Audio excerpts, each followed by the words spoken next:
Welcome to the deep dive. Today we're tackling something really vital for any organization hoping to navigate choppy waters. That's right. We're diving into Professional Practice 9, Crisis Communications. It's straight from DRI International's Professional Practices for Business Continuity Management. Think of us as your instructors for this session. We're going to break it down. Exactly. We'll explore what it is, why it's so crucial, and how it's actually put together. Our goal is for you to really grasp how organizations aim to communicate effectively when things go wrong. To maintain that all-important trust and keep things under control. Precisely. And understanding this is valuable for anyone interested in organizational resilience.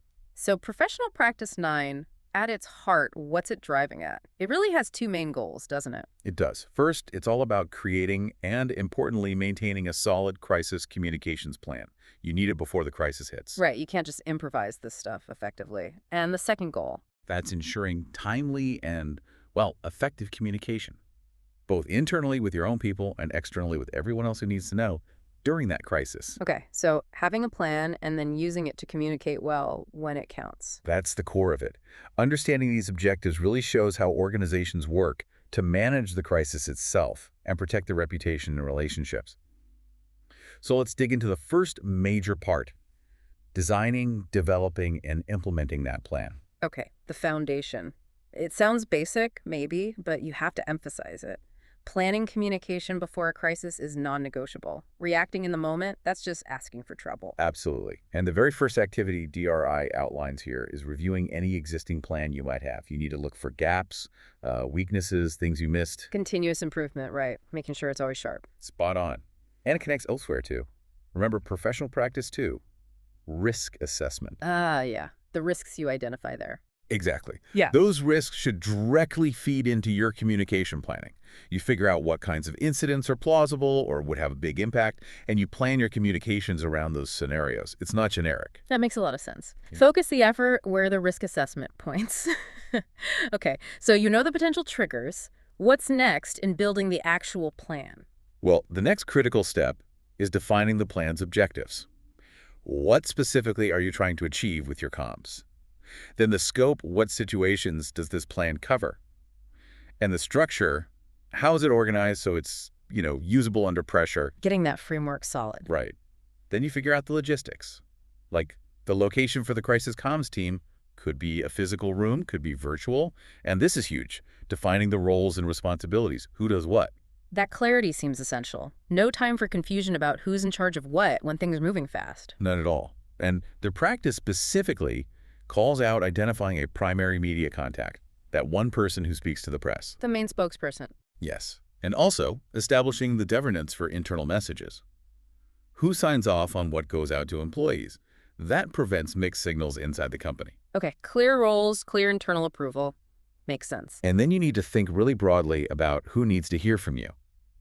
Systematically identifying all the interested parties, both inside and outside the organization. And that list is, well, it's pretty comprehensive in the document, isn't it? It really is. It covers a lot of ground. Yeah, I mean, it starts with public health contact tracing, which really underscores that connection to the wider community than obviously employees and their families. They need information, reassurance. Crucial. Then you've got investors, customers, your vendors and suppliers, the whole business network, really, even outsourced operations. And think about cybersecurity, info sharing groups, insurers, community leaders. Local responding authorities, police, fire governing bodies, regulators, labor unions if they're relevant, even competitors sometimes depending on the industry issue. Right. And of course the media is on their traditional press, but also industry bloggers, trade publications. And that catch-all, other interested or involved parties. It just shows how many directions communication needs to flow in a crisis. It's a complex web. So once you've identified who needs to know, the next activity is mapping out how you'll notify them and documenting that process. Not a one-size-fits-all message, I imagine. Definitely not. Yeah. You have to think about the right tone for each audience. What's the core content they absolutely need? And how often will you communicate? Not just during the event, but maybe beforehand if there's warning, and definitely afterward, the recovery and lessons learned phase. Okay, tailoring the message. And how do you physically get those messages out to all those different groups? That's where identifying the communication means or channels comes in.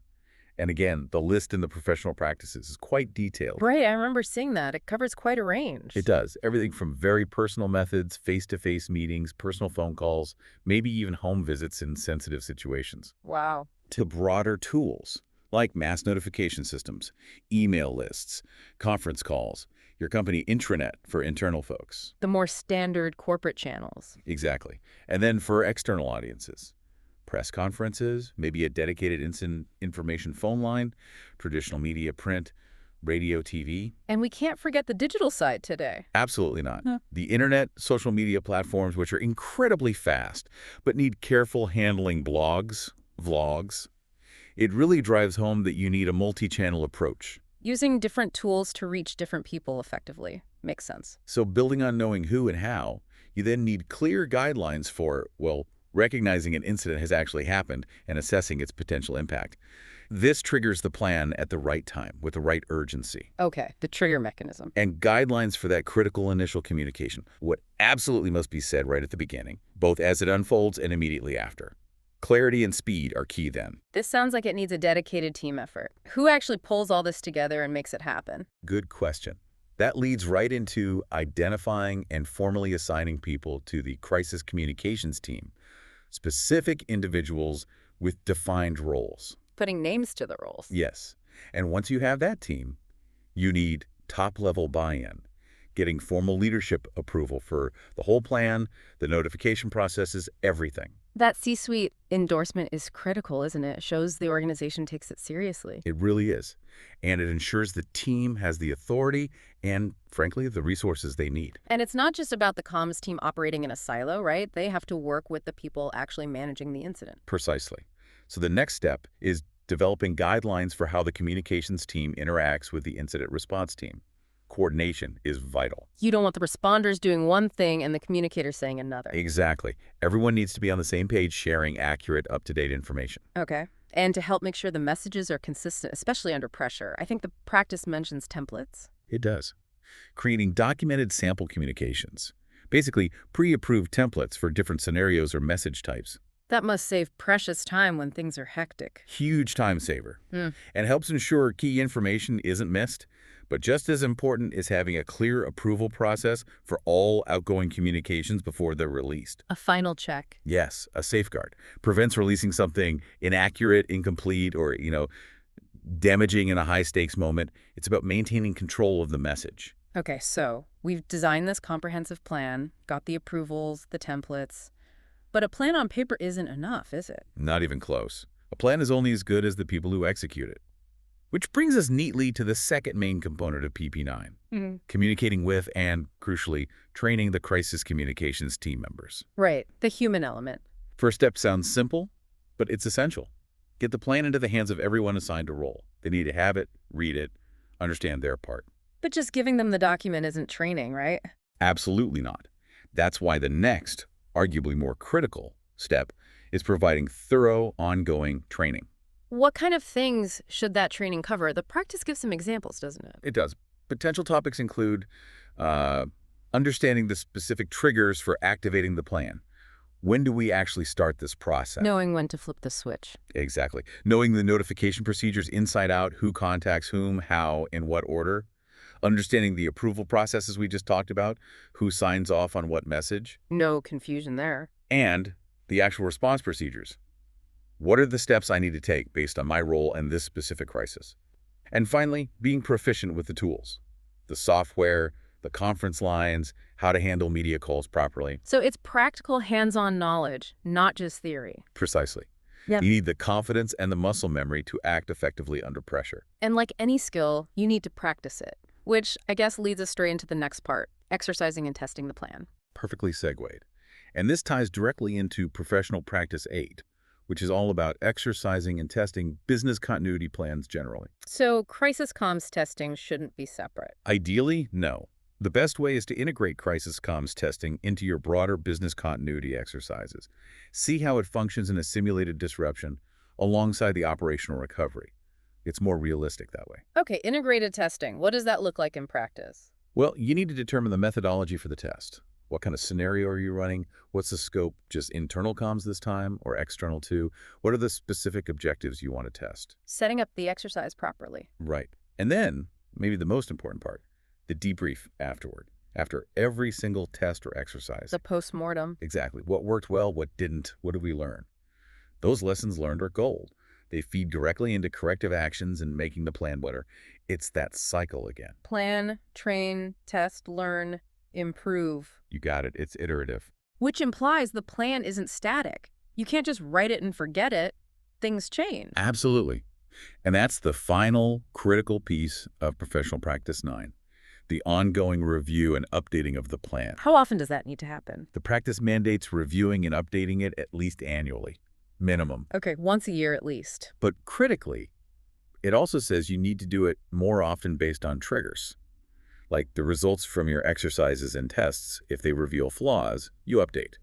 If regulations change that affect comms, you update. Makes sense. Or if there are significant changes within the organization itself, a merger, a new product line, a big restructure, anything that might change your stakeholders or risks or communication needs. So it's a living document.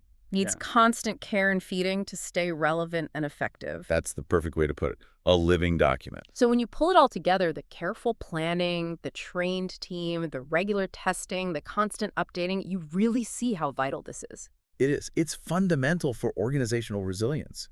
It's how you navigate the storm and hopefully maintain that trust with everyone who relies on you or watches you. Employees, customers, the public. Right. We've really walked through the whole life cycle here, haven't we? From the initial design, figuring out who to talk to and how, To training the team, making sure they're ready, then testing it realistically, finding the weak spots. and finally, that commitment to keeping it current through review and updates. Okay, so just to recap the core stages we covered. First, designing and developing that comprehensive plan. Second, making sure the team is trained and understands their roles. Third, the crucial step of exercising and testing it. And fourth, that ongoing cycle of review and updating. Those are the key pillars of effective crisis communication planning, according to this professional practice. You know, thinking about all this, while we focused on perhaps larger organizations, the basic ideas seem pretty universal. How so? Well, thinking about communication before a problem hits, knowing who you need to reach, having a plan, practicing it, that applies even to small teams, maybe even personal situations, right? Facing unexpected challenges. Clear, timely communication is often the key. That's a really insightful point. The principles definitely scale. Yeah. Clear, honest, timely communication is almost always beneficial when navigating difficulties, whatever the scale. Something to think about. Indeed. And for anyone listening who wants to get into the weeds even more on this or related practices. Like the other professional practices. Exactly. We definitely recommend checking out the full Professional Practices for Business Continuity Management document from DRI International.